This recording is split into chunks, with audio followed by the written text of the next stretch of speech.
So it'll be interesting. But I'm game, Kristen. So I'm kind of curious, just first and foremost, how did you, this is obviously the origin story. How did you get into this line of work? When did you know you wanted to do this kind of work? Yeah. Goodness gracious. There is the conventional answer to that. And then there's the spiritual answer to it, right? Which kind of in so many different dimensions.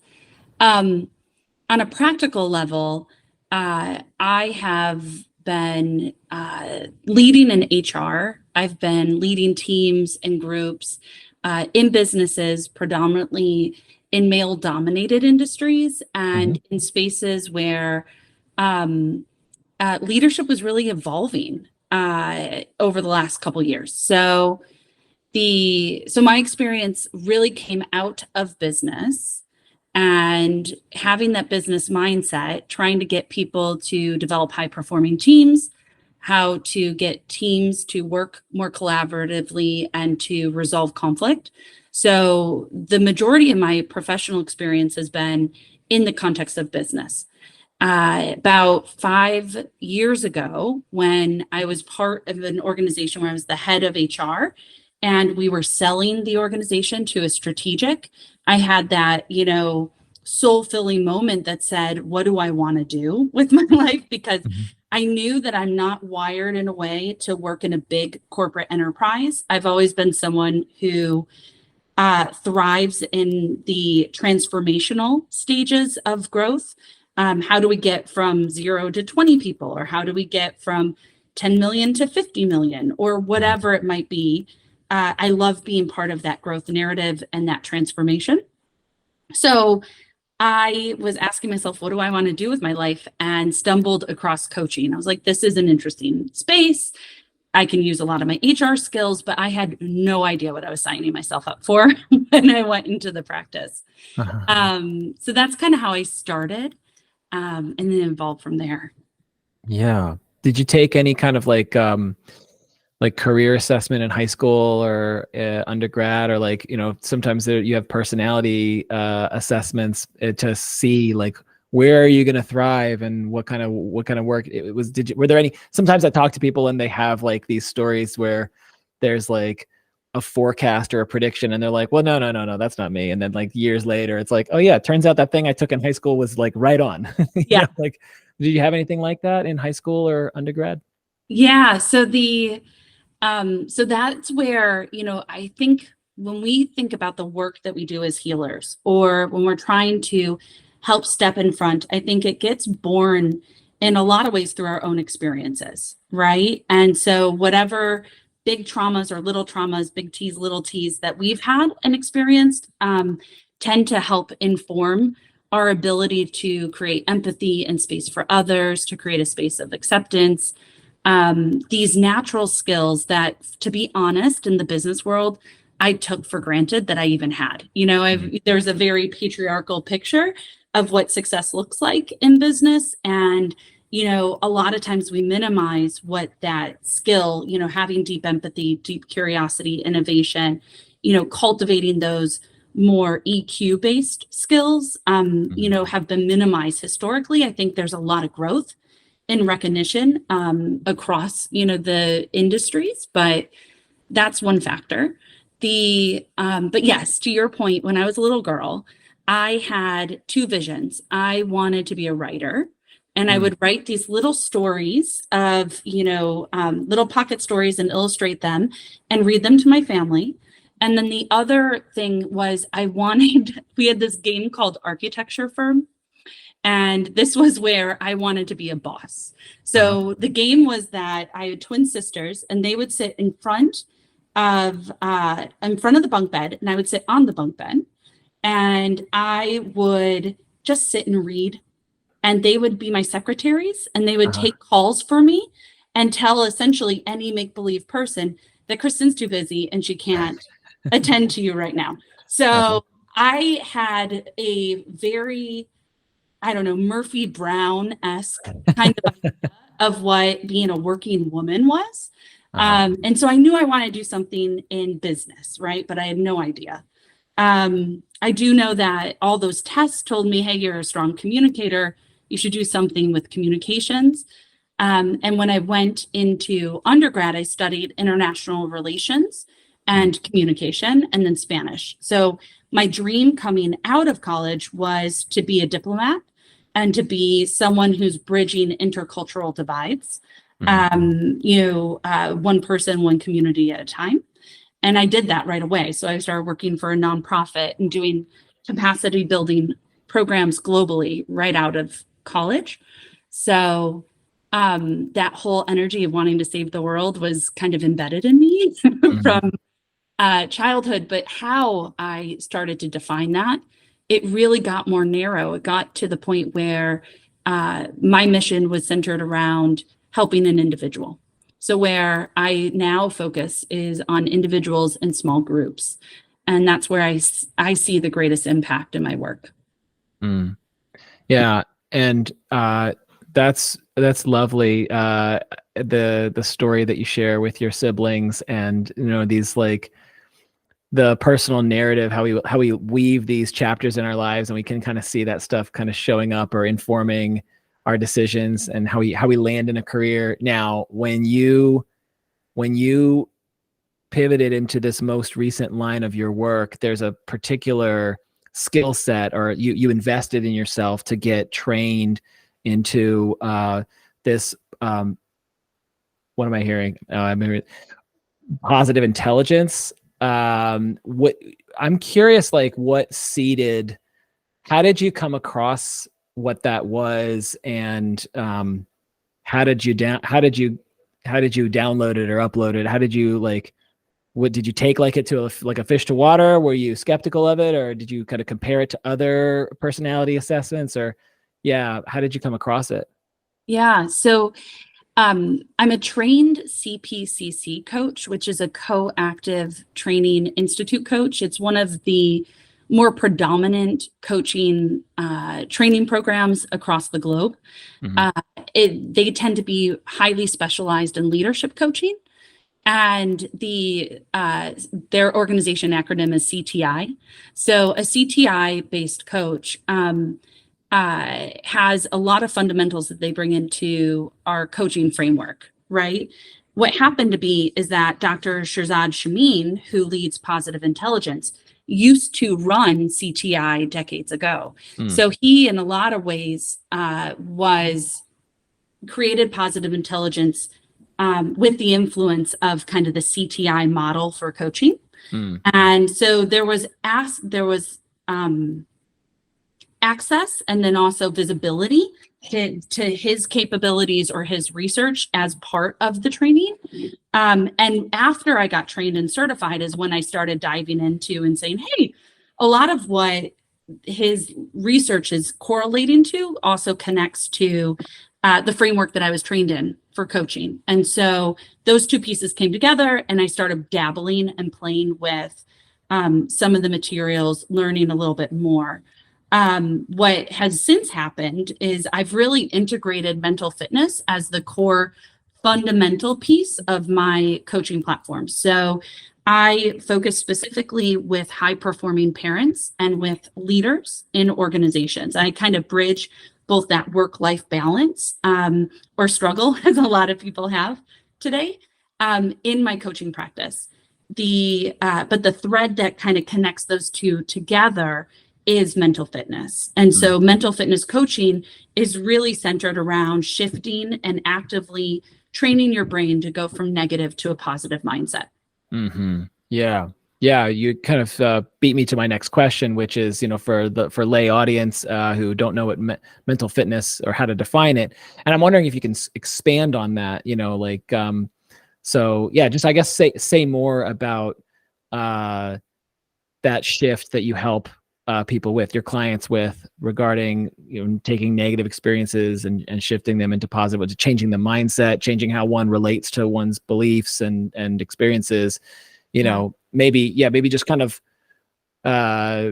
take us from the 10,000 foot view down into what it would be like for maybe one of your clients on an assessment session or an initial session, or even a consult if someone is inquiring, like, what is mental fitness? How do you help parents, et cetera? take it wherever you want, Kristen. Yeah, cool. So, so there's three kind of, if you think about our brains as an operating system, we have, you think about our phones, right? So our phone has an operating system that helps guide and structure how we can all use, let's say, an iPhone. But our experiences of the iPhone are as unique as ourselves, right? I guarantee you there is no human in the world that has the exact same setup and design as all the apps that I have in the order that they are, with the same photos, covering the front of it as anyone else, right? And that allows a system where we can have infinite application or use of the basic tenets of a platform. So with an operating system, the PQ operating system is really quite simple. There's 3 steps. So the basis of Shirzad Shamin's research and work, it kind of sits in the intersection of CBT, of neuroscience, of performance science, and of cognitive psychology. So what we know is that the core functions, really, if we want to shift from negative to positive, we have to do 3 things. The first is we have to intercept our saboteurs. So identifying and building language and deeper understanding of where we self-sabotage. And saboteurs, in his research, really centers on 9 key saboteurs. The 10th one is one we all hold, and that's judgment.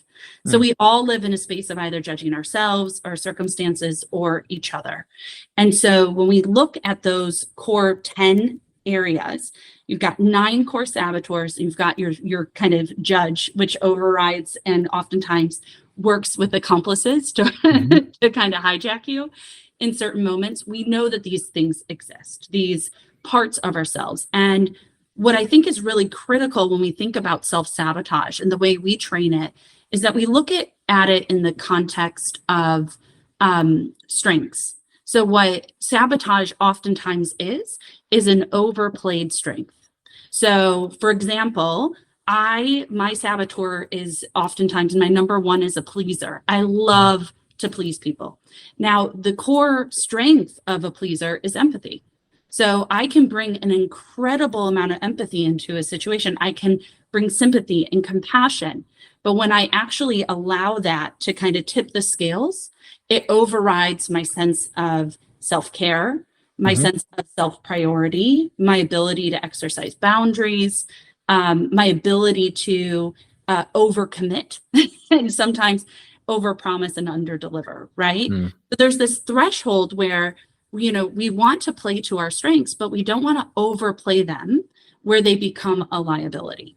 And so this whole step 1 in the operating system is just understanding those saboteurs. What's your unique mix? I know you took the assessment, so we could talk about that, but it's really understanding where am I self-sabotaging?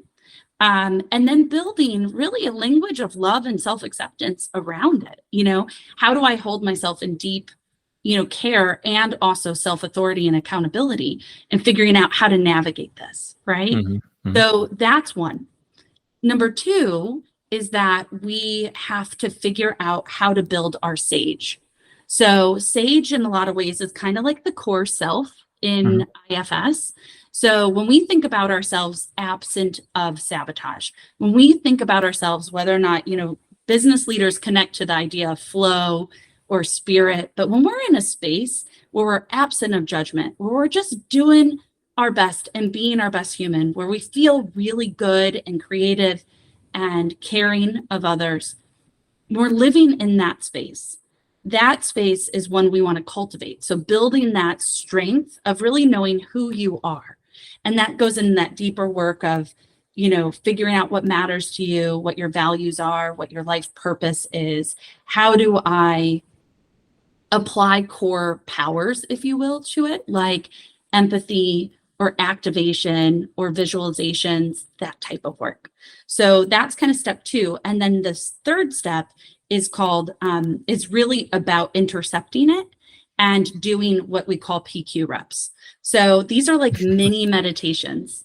It's ways to calm the limbic brain down, because usually when a saboteur is present, we're living somewhere in the space of fear. So we're fearing something, we're scared about something, and our fight, freeze brain kind of goes overload and says, all right, I'm totally uncomfortable and I'm feeling a lot of feelings. And what we need to do is shift into a better space. And so what we have to do is build some tools for self-regulation. And so PQ reps are predominantly somatic. They are connecting to sound, sight, touch. It can be all different types of experiential pieces to really center your body and get into a more present space. Once we're there, we can make decisions about why we're so upset or why we're so angry. But in the moment, it doesn't serve us to be feeding or accelerating the energy from a negative space. Yeah. I'm tracking everything you're saying, and I can certainly appreciate, not just the nuanced ecosystem inside where, the categorization of the map is these 9 different saboteurs, and the 10th one is one that we all have this inner critic or inner judge, and that there's this differentiation between who we really are as being separate from these saboteurs, and that what binds them together is fear and any kind of arousal or activation energy. And actually, maybe I should amend that I'm wondering if any of the saboteurs, it's not necessarily arousal. Well, I guess they're not hyper arousal, but maybe hypo arousal, something that takes you out, something that makes you not available because it's just sapping your energy, which is, again, it's sapping positive energy. So I guess there's a lot to unpack there. One question that I had for you, Kristen, was that we were saying PQ. Just remind me and listeners, what does PQ stand for? So it's the positive quotient. That's what I figured. Okay, positive quotient. Yeah. So everyone has a way. Everyone has their language. PQ resonates. So positive intelligence, you could call it PI, but PQ is really the way we reference it, and it's building that positive quotient that kind of jumps in.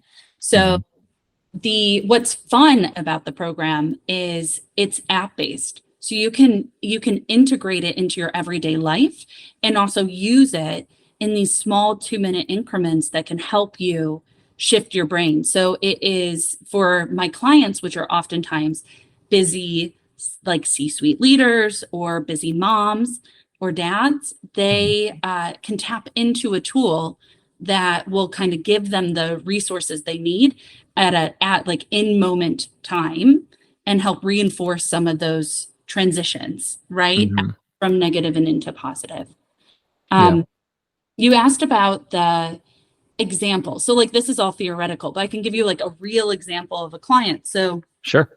A lot of times what I have are female clients in really high performing spaces. And so what oftentimes happens is they have a hyperachiever.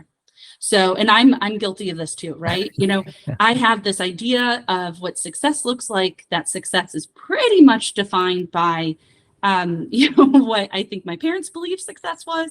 And I've been driving, and I happen to be working with a group of business professionals, all high potentials within a pharmacy group. And they are, every single one of them are first generation immigrants. And they understand, and 90% of them have a hyperachiever. So they've gotten exactly where they are for a really good reason, because they've busted their butt and they've worked so hard to get there. But when you overplay that hyperachievement, you spend your life always searching for the next win. So you're not ever really present in the moment. And so what you get is, oh, I can't wait for the next promotion. I will self-sacrifice now. I will not be present. I'll do the extra hour. I'll work the extra day. I won't see my kids on the nights or weekends. And then I'll feel really guilty about it later, which usually happens. And because when I hit that, when I get that promotion, then I'll feel good. Yeah. And that if then component is the part that they struggle with. So I have a client right now where she's really redefining success, in a much more fulfillment space, not wanting to define it based on when I get the promotion, but what does a fulfilled life look like in this moment where she has all the things? she's got the kids, she's got the husband, she's got the great career, she's got all the things. Uh-huh. And so it's about finding satiation in the moment. And that's where we bring that presence-based mindset back into the work that we do. Yeah. Yeah. I think I can resonate with that. And I'm sure a lot of listeners can as well. I mean, I don't remember which philosopher first pointed this out, but the idea that it is an illusion, and it's a very common and seductive trap that many people, probably not just people who have the overachiever saboteur in their constellated personality, but the idea that once I get X, then I'll feel okay. Mhm. Then I'll be good enough. Then I'll be worthy of love. Then I can relax. Like once I get that PhD, once I get that promotion, once I get married, or once I buy that home, whatever it is. And it is a mirage, because like the other phrase that popped in my head while you were talking, Kristen, was the stop and smell the roses, right? The reminder to be present, the reminder to like say, hold on a second, before we just let the workday before we let our taskmaster just pull us into the future, can we recognize what we actually have? The other thing I associated to is like, think about people who have achieved so much. I'm as a musician, I'm associating to the musicians who kill themselves or OD on drugs. And it's like, these people literally have it all. Like they have attained all the success. And the tragedy is like, hey man, like I conquered the world tour, like top charts. Why do I still feel like a piece of shit? Right? Yeah. Like, why do I still have this emptiness inside of me? So it's the idea that like, okay, over the next hill, then it'll be good, or then it'll be enough. And that's just, again, I think, I can't remember. I wish I could remember the philosopher's name, but they point this out hundreds of years ago, this fallacy. And that's what I associate to as you point to it, that it's just as real now. It's our human nature and condition to be, one could argue evolution, the like scarcity mindset, and just, you always need to be making sure that you're safe. And in order to be safe, you can't turn off that overachiever. That's the seductive thing about that too, is that we can take pro-social behavior. So we're not talking about like alcohol addiction or porn or gambling. We can say like, no, workaholism, like that's pro-social, right? Like you get a lot of like kudos. You get people patting you on the back, hey, good job putting in the extra hours. Good job. You're really, nose to the grind, shoulder to the wheel. And so there's a culture that we can exist in that it promotes it, or certainly doesn't. It's not a stigma necessarily, but like you said earlier, especially for parents who are like not spending time with their kids, you said that guilt inevitably kicks in. It talks to you when everything else calms down and quiets down, and you put your head on the pillow, and then you can't fall asleep because you're thinking about, what am I doing? Like, why am I, or your kid like knocks on your office door, mommy, come play with me. Like, not right now. And it's classic. So I just think a lot of listeners can resonate with what you're sharing, Kristen. Yeah, Robin, this is quite an issue, particularly for our culture in the United States, right? We have a highly perfectionistic culture, and we're highly individualistic. So we put a ton of pressure on the individual to figure this stuff out, right? And we also are heavily consumer-driven culture. So, we accumulate and we consume and we get a lot of things. I don't see a lot of happy people. We have a lot of people who are struggling with mental health or mental wellness. And, the way that I think about it in a lot is around physical fitness, right? It's good for your body to move your body.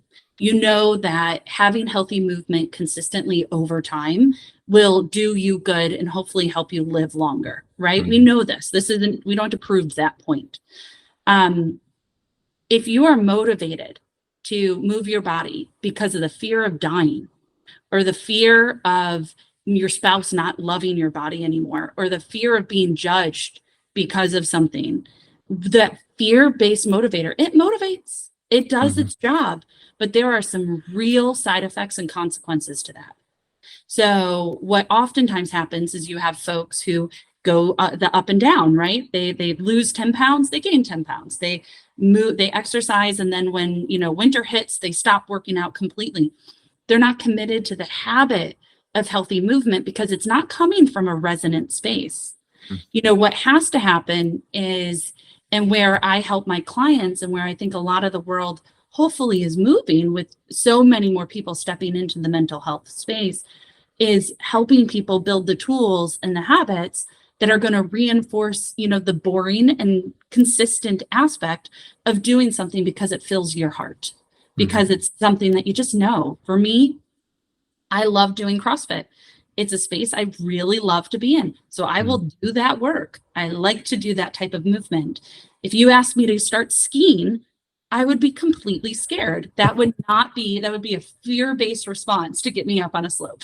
And so, it's about finding the things that work for you and honoring your own humanity in the process. Yeah. Let me throw you a curveball here and just put the position where you look at your career trajectory and you see a really seductive business opportunity. You could say, wow, this could really help my career. And it involves a retreat that's going to do the ski slope. So instead of the businessmen golfing, it's like, no, we are women leaders in our industry, and we are inviting Kristen Lampert to come on this ski trip, and you're scared of skiing, right? So then I'm throwing this out there as you might be afraid of it, but you also might have forces at work that are like, oh, well, the fear of missing out. Like, well, am I going to let my fear of skiing, prevent me from attaining this great opportunity to advance my career and help, because this is in my alignment. My values are to do this, and here's this opportunity, and yet I'm afraid. I don't know if that fits in terms of how, if you were coaching a mom of a client of yours who's a mom and applying the principles that you're teaching, and she's in this, decision point.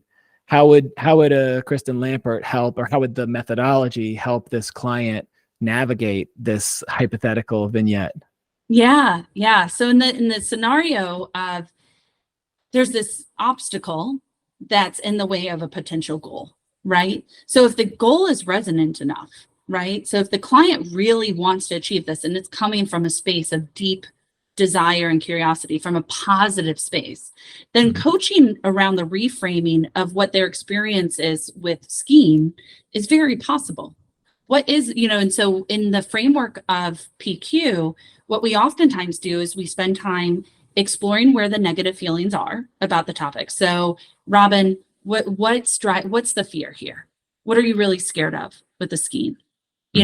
Diving into those questions around it, understanding what the fear is. Then once we've defined what the fear is, we actually do PQ reps. So we step in and we don't start feeding the fear with more fear. We start to train our brain. We center into our body. We take some deep breaths.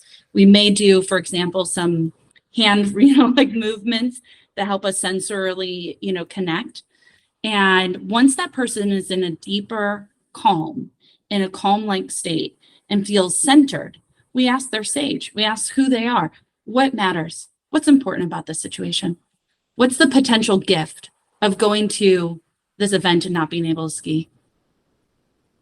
What are some opportunities here? And we start exploring those questions. And we can use a couple different tools. We can use, yes, and some innovation. We can use visualizing. Okay, let's connect to your elder, more wiser self.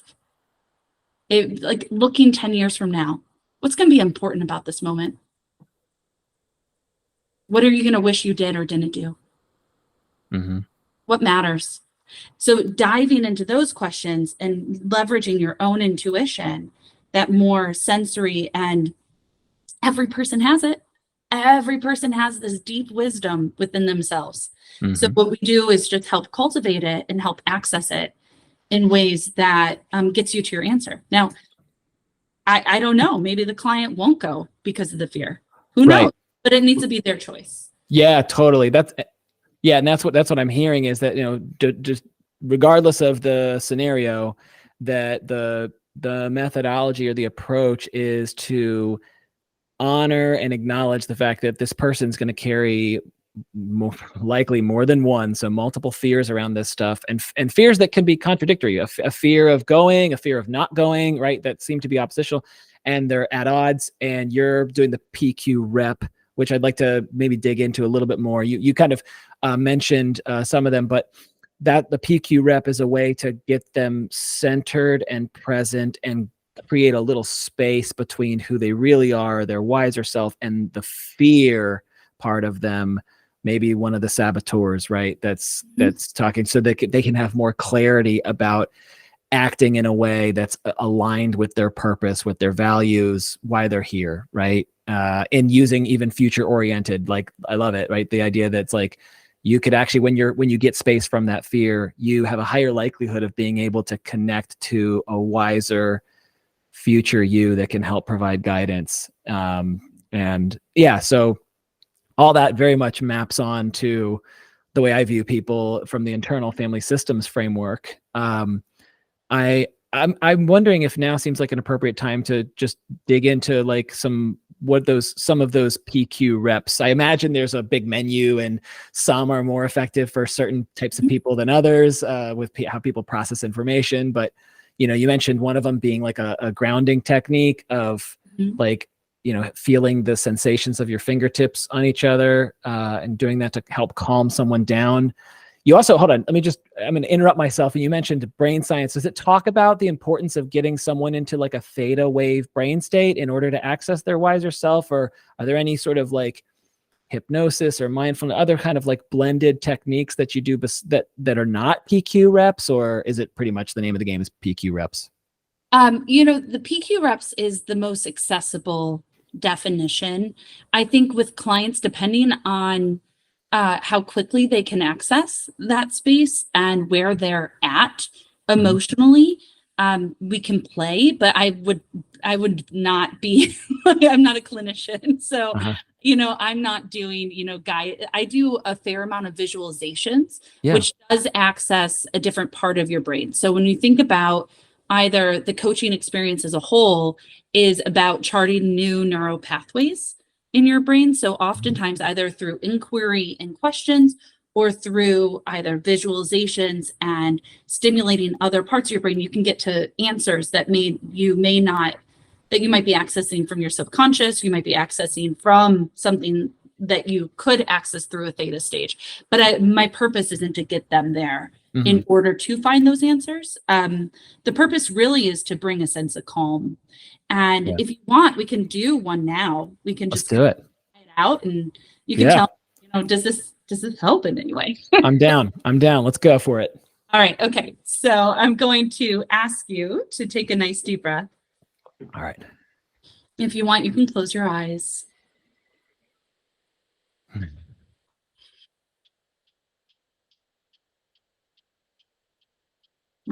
As you breathe in all the oxygen that you can, filling up your lungs. Exhaling all the noise.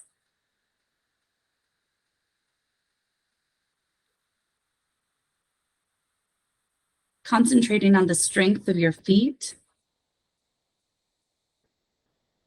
Imagine feeling every single one of your toes. Bringing sensation to your big toe, to your pinky. Feel free to move them around.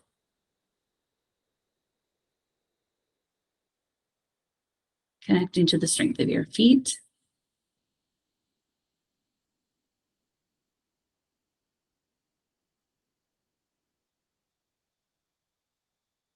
As you breathe, put two fingers together, perhaps a thumb and index finger, and rub them gently against each other, feeling the ribs of your fingertips, of your fingerprints. Focus all your attention to the movement and sensation of feeling your fingertip ridges.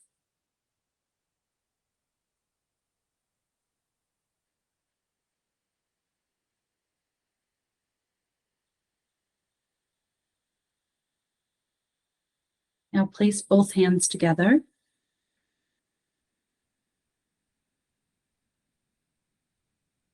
And place one hand and just gently, lightly touch the other, moving one up and down, feeling all the sensations, your fingers, your palms.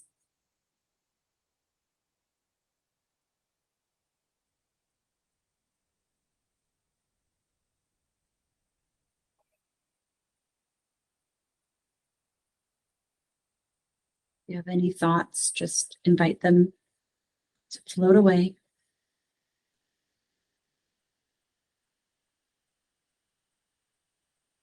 Pay attention just to this sensation.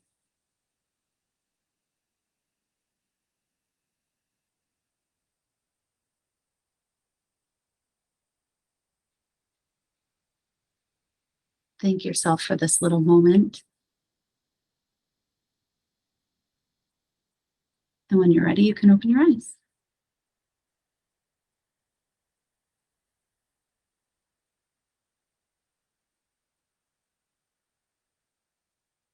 Thank you for that. You're welcome. So what's here? What was that experience like? Wow, the sort of in reverse order, the invitation to thank myself for that is deeply appreciated, because gratitude for myself or my parts from an IFS perspective is something my inner critic says I don't do enough of. So that's lovely to have that external reminder to do that. And because I am trained in the IFS model, I had a part that was, I guess for lack of a better word, reactive to the prompt to, just notice whatever thoughts come and let them go. And so my wise self kind of, there was a part that was like, it labeled that as that's bypassing a part, just letting it go, so the wise self says, don't worry, we know we're in the podcast, but we'll follow up with you. we'll check in on you later, which might be one of the areas where these two philosophies or these two approaches do deviate or differentiate from each other. But just noticing that, and it felt lovely to, just like any grounding technique. I have bare feet right now, so my feet touching the carpet and the toes, just feeling the sensation of that is relaxing. I actually didn't notice too much mental chatter or clutter.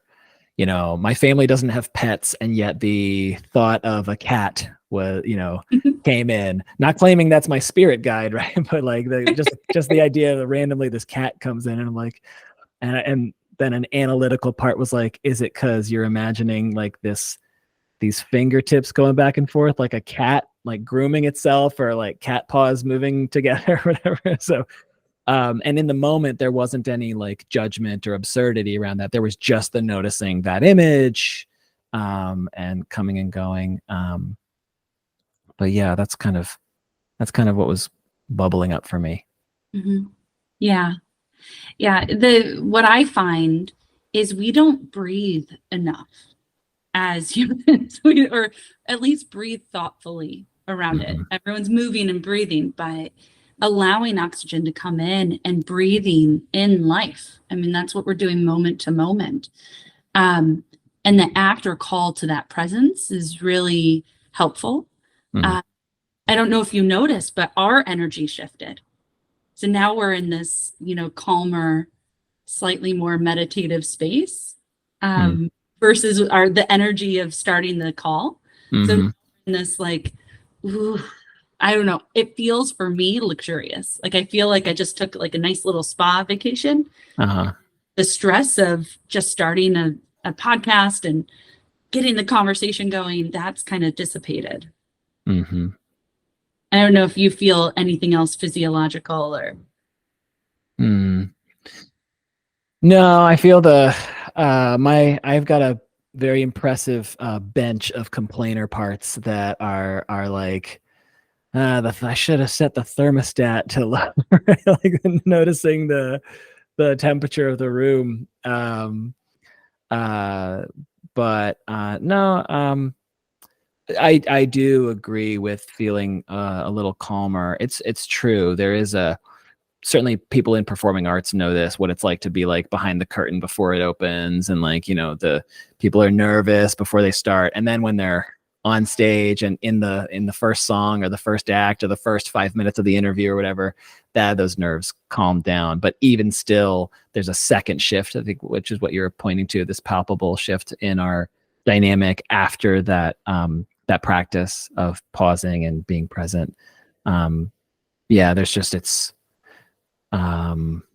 more relaxed. It's a different energy, more relaxed. Mhm. Yeah. Yeah. Yeah. The way that we introduce this tool is much like with mental fitness, and why it resonates for me is I think of it like physical fitness, right? Mhm. So the idea is that we're doing little exercises that are building our mental resilience and our ability to really be in that observer mode when Mhm. we're experiencing high stress points. And so when it comes to stress management, self-regulation, especially working with, I mean, I know it as a mother myself, but working with parents, there's no human better at triggering me than my own child. It just happens. So it's being able to build that muscle over time that helps you lift the heavier weights. You're not Mhm. you're not going to go into this and then go into a really deep, stressful conversation, let's say with your in-laws. You have to, build the muscle, and it is complemented by therapy, by meditation, by other modalities that help you bring a sense of centered and presence to your. Mhm. Yeah. And I would kind of translate that into the IFS practitioner's language of mindfulness plus, which is like building trust with your parts. So that just like what's consistent about that is consistency itself. You ask your clients, if you're learning something, you're asking them to practice a new mental habit, having even the awareness to do it. What's their attitude towards it? Like, oh, Kristen's told me to, like, she invited me to start trying this out, or doing it regularly, or pairing it with like brushing my teeth, or whatever it is. And what's the client's attitude towards it? Is it like, oh, this is a grim duty, I don't really want to do it? Does their judge say, oh, well, you think you're going to do something new, but you never follow through on things, and you're not going to follow through with this either, or whatever? And people carry all sorts of stuff with them.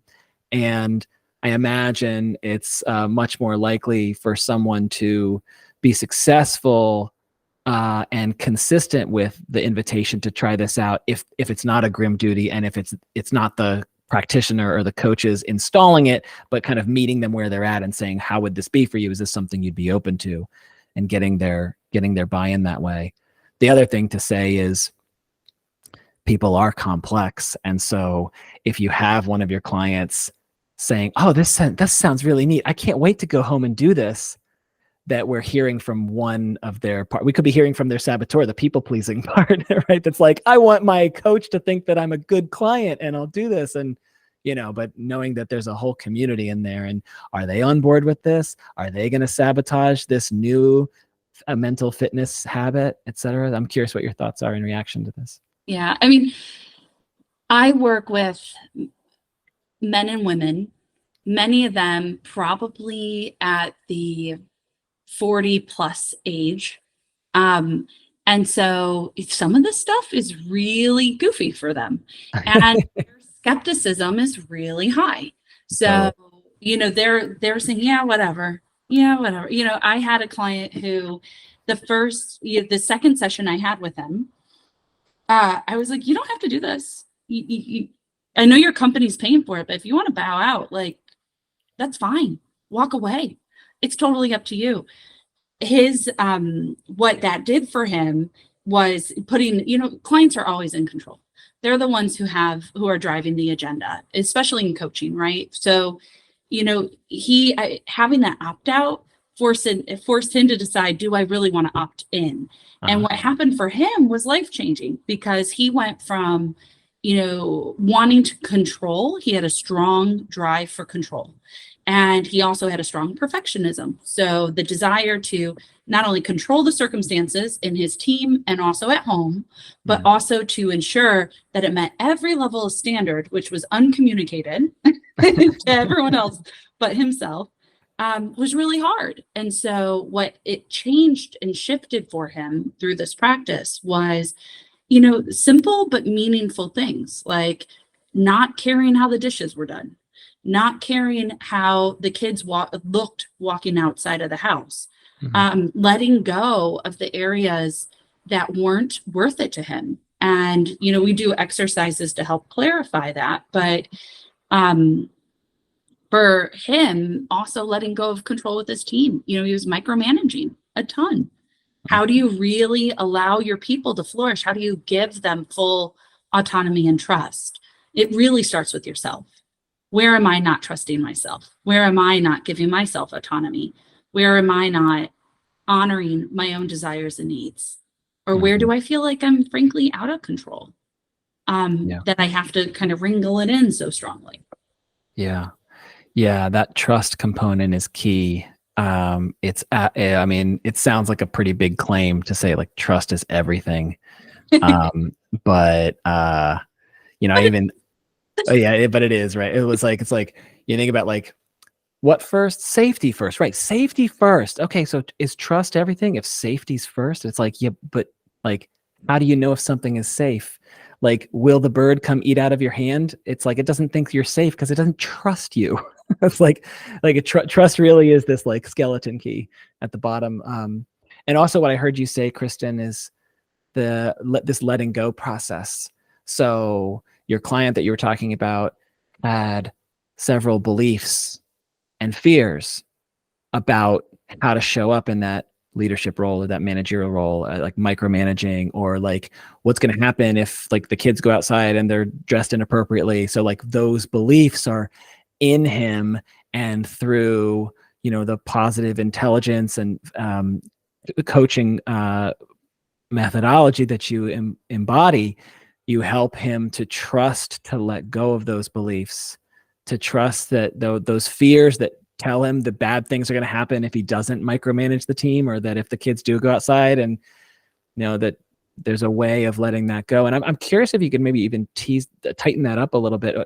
And I asked this of a former guest about EMDR, and like sometimes it's EMDR is eye movement desensitization reprocessing. It's a trauma therapy, and sometimes this stuff can be mysterious, like it's in a black box. And if someone asks how exactly is it working, we can kind of be like, well, we don't know. We just know that it does work pragmatically, so we just do it.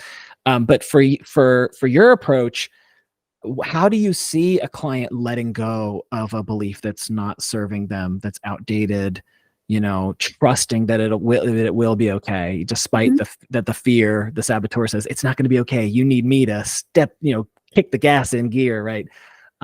How do your clients actually go about letting go of those beliefs? A couple ways. So every client's different, but I'll give you some examples of tools that I've used or ways to approach it. So one is figuring out where the belief is coming from. A lot of times we hold beliefs that are not our own, right? And either, especially when we think about parenting, we're holding intergenerational assumptions and traumas. We're holding cultural assumptions of what good or bad parenting or judgment is around that. Bolstering up your sense of authenticity and what you want. So, what that means is asking the big questions around, well, what matters to you? What values do you want to raise your kids with? What do you want to bring to life in this world? What are the top 3 things that matter most? Okay, I want them to be, I want them to value education. I want them to be kind to others. I want them, okay, great, awesome. How does this issue play into those values? Maybe it doesn't. Maybe it does. Who knows? But we have to explore that. So one way is just by bolstering and understanding what they're trying to achieve. What's the big picture here and what you want for your future, for your life, whatever it is. The other tool I use, especially in the context of control, is around the 80-20 rule. So it's like, okay, we literally brainstorm and create a box. And it's like, here's your worry box. Here's the things that you really should worry about. That, like, do I have a home? Are my kids fed? Do I have a job? Like, let's talk about those worries. And then let's take all the other worries and put them outside the box. What do we want to do with these other ones? So we'll like literally throw all the worries in a bucket, and then we'll sort them and have them go through the exercise of figuring out which ones you want to keep. So we're not saying throw all of them out. We're not asking for carelessness. What we're asking for is prioritization. What's going to take the mental real estate that you're willing to give over, and what doesn't really deserve the attention? So if the belief is, my parents always wanted us to look great walking out the door, and hygiene was a big value, and it's not yours, and it's not in the circle of the 20% of things you care about, what do we do with that? Where does it go? And so, I'm oversimplifying, for Sure, of course. It goes through many conversations and iterations, and the client arrives to those conclusions, right? This is what they're driving towards and what resonates for them. What I can help with is sorting out some of those thoughts, and then the reframing, spending a lot of time just exploring, hunting for new perspectives. What else could be true in this? I know you've got one neural pathway that says this is true. If I do this, then I get that. But let's explore some other ones. What else is true? What's not true? So it all depends on the situation. Yeah.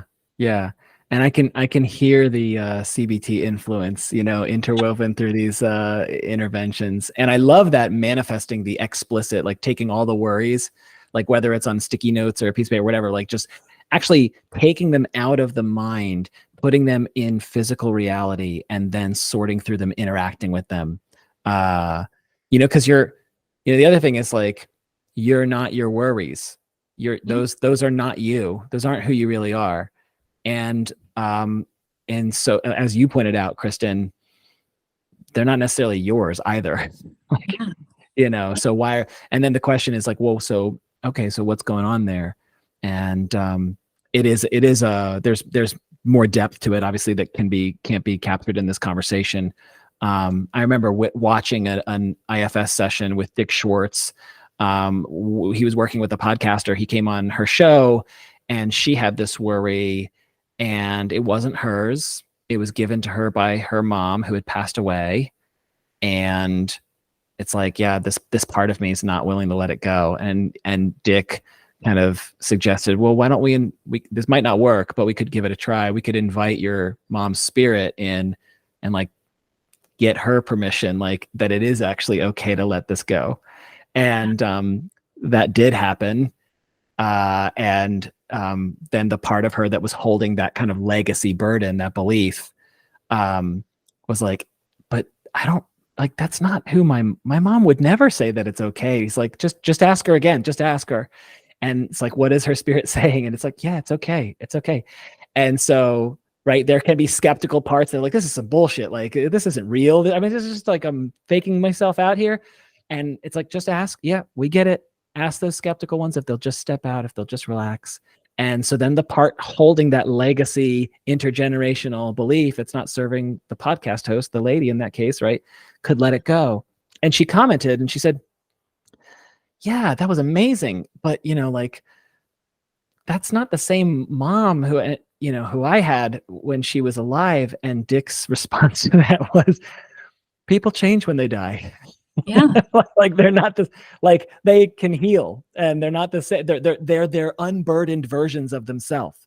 Not always, but and now I'm of two minds here, Kristen, about the clear, obvious bridge towards spirituality, or if we should honor, maybe some listeners are wondering, you were like naming like 9 saboteurs and they're wondering like, what are these 9 saboteurs? We could look at, I took you sent me the link and I took the assessment. We could do it that way. Look at my results, or totally up to you. Where would you like to go in the course of our flow? Yeah. Let's go to the saboteurs. Let's tackle that. But then I definitely want to go down that spiritual route, because you're just unraveling so many goodies. Yeah, sure. But yeah, let's look at your results. And if you're comfortable, only, the extent that you want to talk. So check in with yourself. Mm-hmm. And if there's anything that you don't want to share and or that you don't want to address, just let me know. Well, I would say this. I've done this before. I've done a therapy session with the very talented Robert Falconer, and recorded that therapy session. And he said in the email, he was like, "Are you sure you want to record it? Because it could limit the depth with which we, where we go." And I said, yes, because I can just tell my part that's making the executive decision to record it, that we don't have to release it to anyone. And it's not live, right? This isn't live on Facebook, right? You know what I mean?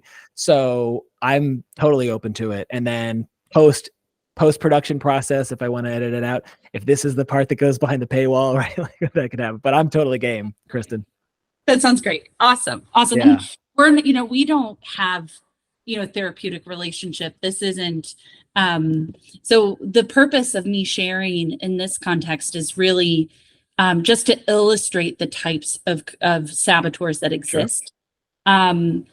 Versus, spending the time specifically understanding you, Robin. Yeah, totally. And the other caveat that I would give to this is, this has been my take ever since seeing things through the internal family systems lens, is for all the personality tests, Big Five, Myers-Briggs, Enneagram, Clifton Strengths, and now the PI assessment, like, which part is answering the questions? I know with Clifton Strengths, they literally give you like 2 seconds or something. If you take too long thinking about an answer, they're like, "Nah, I see what you're doing. There's a socially desirable element." And I took the Big Five, and are you familiar with Big Five? Yeah. I took that, and my conscientiousness was so low, and my industriousness was like 5th percentile. And I suspect that it was the inner critic answering the questions, like, "You're totally all over the place. You don't follow through on things. You're disorganized, blah, blah, blah." So I do want to offer the caveat that whenever there's an assessment, there could be this one small I answering for the internal community, 100%. Yeah. But with that caveat out of the way, let me go ahead and share this with you.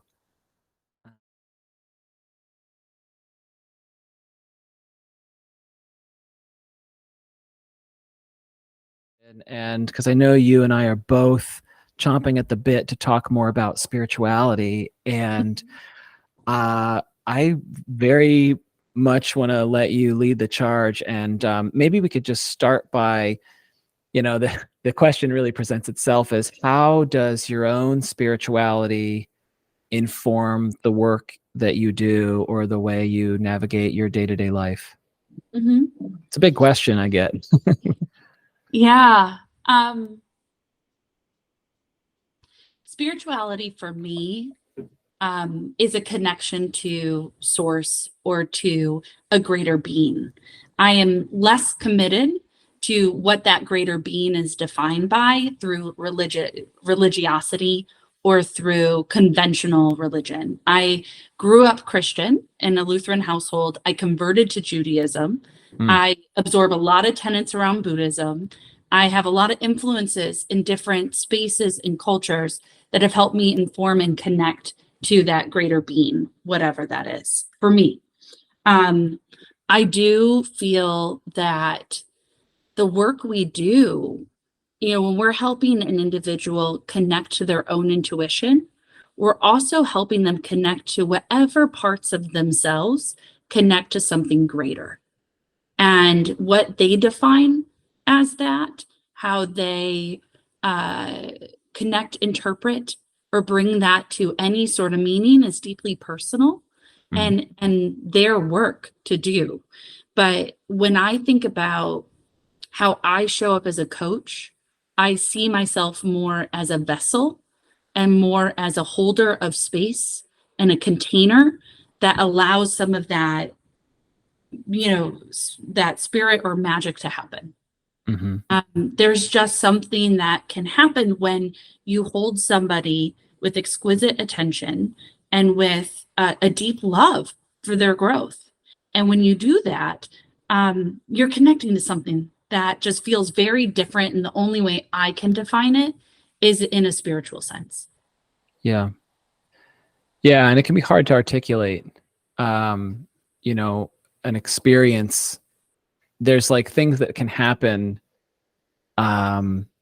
that we try to convey to another person using the English language, or even, they say like a picture is 1,000 words, and say like, I don't know how to say this. When clients of mine say like, I don't know how to say this, and I'm like, well, you don't have to use words, right? You can describe an image. You're going to use words to describe the image, but that's a different way of processing and conveying something. So, and people will use even like spiritual archetypes, like my Mother Teresa, or the Virgin Mary, or the Buddha, or Jesus, or people can have visions. And what's interesting on the inside is that, like you and I, in order to have an interaction or a dialogue that's coherent and meaningful to each other, we have to use speech, and we have to like speak it out loud for you to follow it. In the inside world, telepathy is a thing. You can have a message conveyed to you that doesn't use any language, really, not even body language, but it's just the conveying of a message through a being that doesn't even have to move its mouth. And so it is this kind of strange way of knowing and communicating, to the point you made about love and how people can transform and grow. Yeah, they do have to feel safe, which means they have to trust that you're safe. And a lot of times people come in and they don't love themselves, and so they don't trust that they're lovable. And so even if the person who is holding space, and is holding the container for them to grow or experience something, it's almost like it's contagious if the person is giving, like Carl Rogers, the unconditional positive regard principle, unconditional love, right? Like the therapist or the coach, the facilitator, can be there with that compassion that doesn't run out, and the person could not trust that compassion, could not trust that compassion is real, or maybe they've been hurt. They believe that compassion is not real. And so if I open my heart to try to receive that compassion, when it comes in and touches my heart, it's going to burn. It's actually going to hurt me. Yeah. And to go just one layer a little bit deeper, which is into the much more esoteric, is when you work with a person's system and you're encountering one of their parts, the part seems more or less like you and I. It's got its own personality. Sometimes people are so surprised by what they find inside. They're like, oh my gosh, like I'm a man, but this part's a woman. Or like, oh my gosh, like this part's a teenage boy and it has like this attitude. It's like mouthing off. And it's like, people can be so surprised by what they find, but these parts do have their own personality. But when you go deep, when you wade deeper and deeper and deeper into the waters of the internal world, which could also be called the spirit world, with or without the assistance of psychedelics, you then can see more clearly the burdened belief structure that the part is operating on. So usually like when people ask like, how many, like, is there a never ending sea of parts? It's like, that seems like overwhelming. It's like, well, we don't work with all your parts in therapy. In therapy, we're only working with the parts that are like negatively impacted by these burdens. Right. And so what sometimes blows people's minds is that you can have a part that has a part inside of it. So your part is pissed off. Okay, well, that means that the part carries a part inside of it that's pissed off. Yeah. And so you get access to that pissed off part, and you ask it to check its body, where does it carry that pissed off energy? Mm-hmm. And it might say it carries it in its heart or its throat or its stomach or something. And the burden inside is not you. It's not you, and it's also not the part. It's a separate energy. Mm-hmm. And other practitioners could conceptualize it as an entity.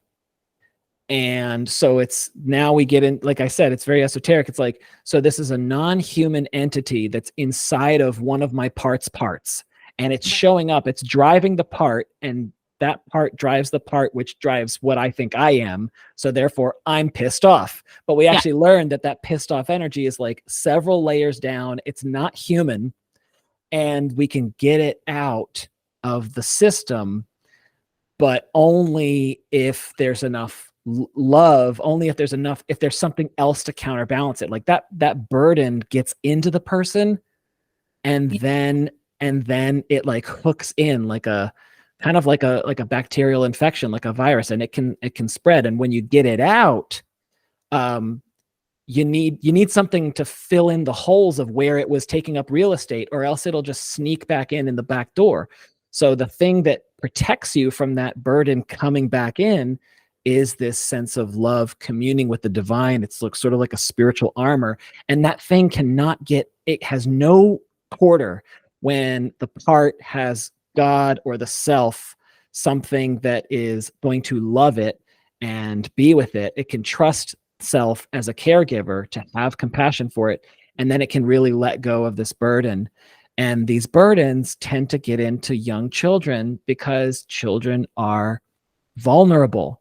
So the burden, when the child is powerless, I mean, like, what's easier, childhood or adulthood? It's like people can have messed up childhoods, but like children are less powerful. They're more they're less powerful and they're more vulnerable. So these burdens can get in and offer power to the powerless. They can offer companionship to the lonely. Yeah. They can offer protection to the fearful. And so they get into kids.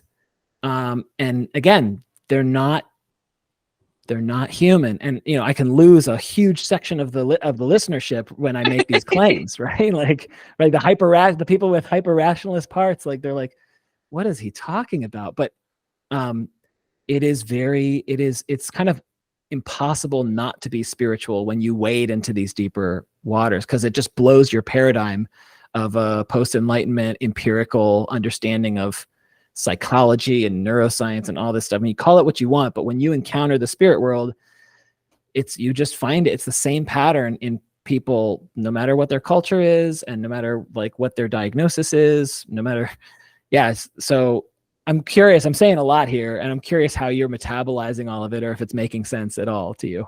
It is making sense. I think, so I just left. I was with Dr.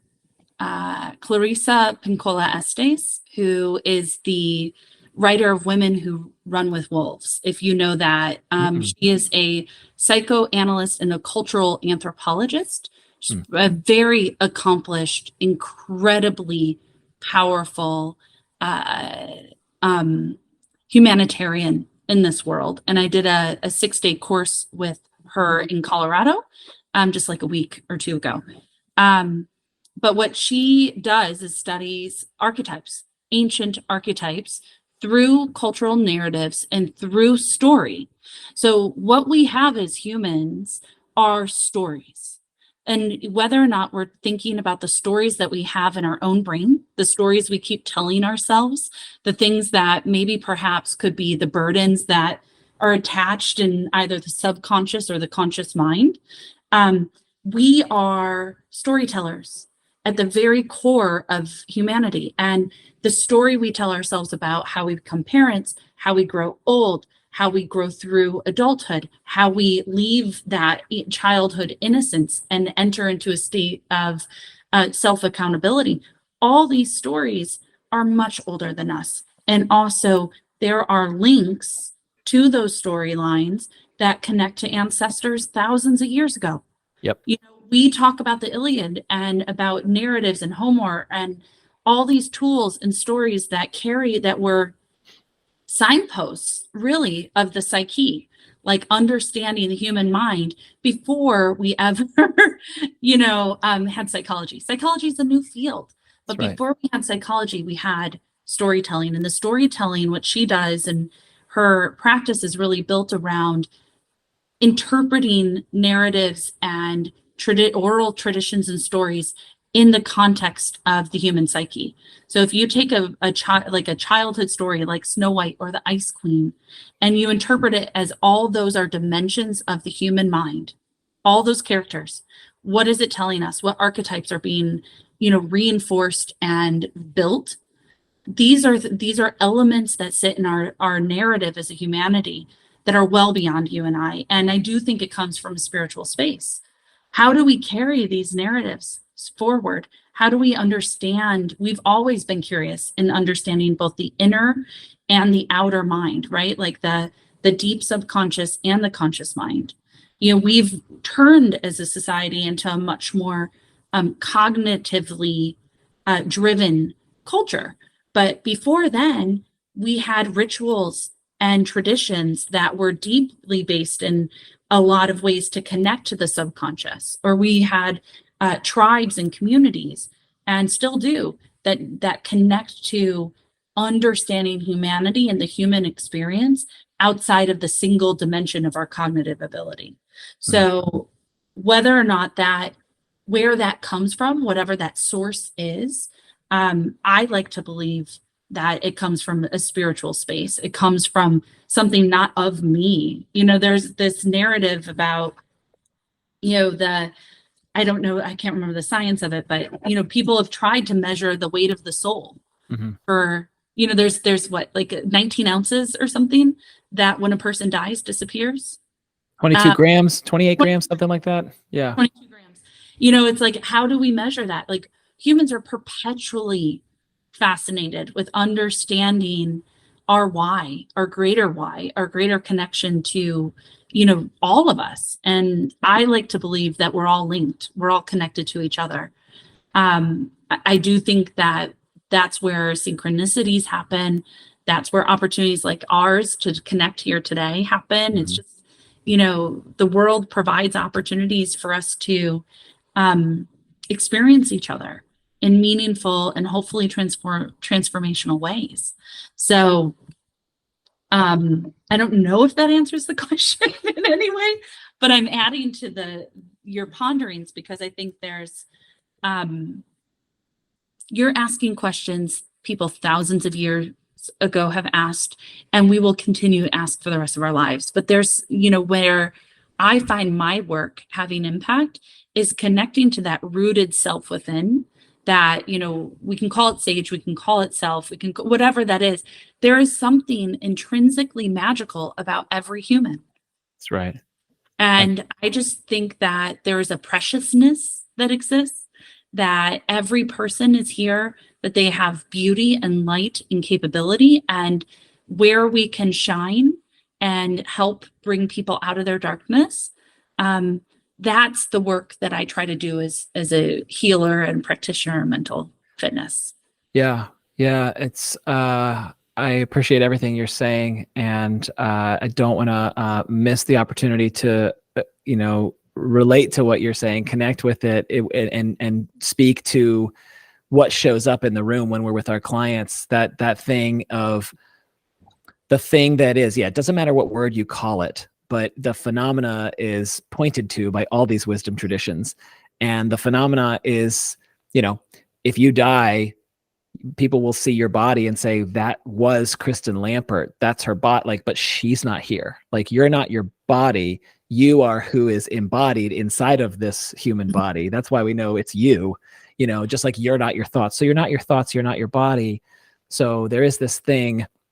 And it's not going to be accepted by rationalist parts or scientific and skeptical parts. They don't have to accept it. We don't require they accept it. But that there is something that is time bound and spatially bound. That is your body. You have a birthday, you'll die. Me too. And there's something inside of you that's immortal and timeless and and is not necessarily bound in space. Right now it is because it's in your body, right? But that's the thing that actually prevents psychotherapeutic burnout. That I don't get burnt out anymore with clients because my clinician parts are not doing the work. Mhm. They're relaxed. They trust me. And I can be there with my clients, who I really am, the Holy Spirit, the Buddha mind, the Atman, the self. It's the same thing. So that thing doesn't burn out. That thing is there with no agenda. It's the client's agenda, and my agenda is to heal at the client's pace when they're ready and when they're welcoming in that. And it is quite profound. And I think that no matter what you and I say about it, there's gonna be listeners that they're not, everyone's like, when you go to worship services, they're like, wherever you are on your journey, it's like wherever you are in your, like wherever people are, when they hear this, they might hear it and be like, let's throw it away. Like, I don't have a place to understand this. And there will be other people who will know exactly what's being spoken about or what's being pointed to. And yeah, far be it from us to try and pack like the spiritual conversation in the last 30 minutes of there's like, we could, it deserves obviously so much more time, but I want to take the opportunity to thank you, Kristen, for coming on the show, being generous with your skills and expertise and knowledge. And it's been a real pleasure having you. Oh, thank you so much, Robin. This was an incredible conversation. And I thank you for just letting me share what I do with your audience. And I feel like there's many more conversations to be had. No doubt. No doubt.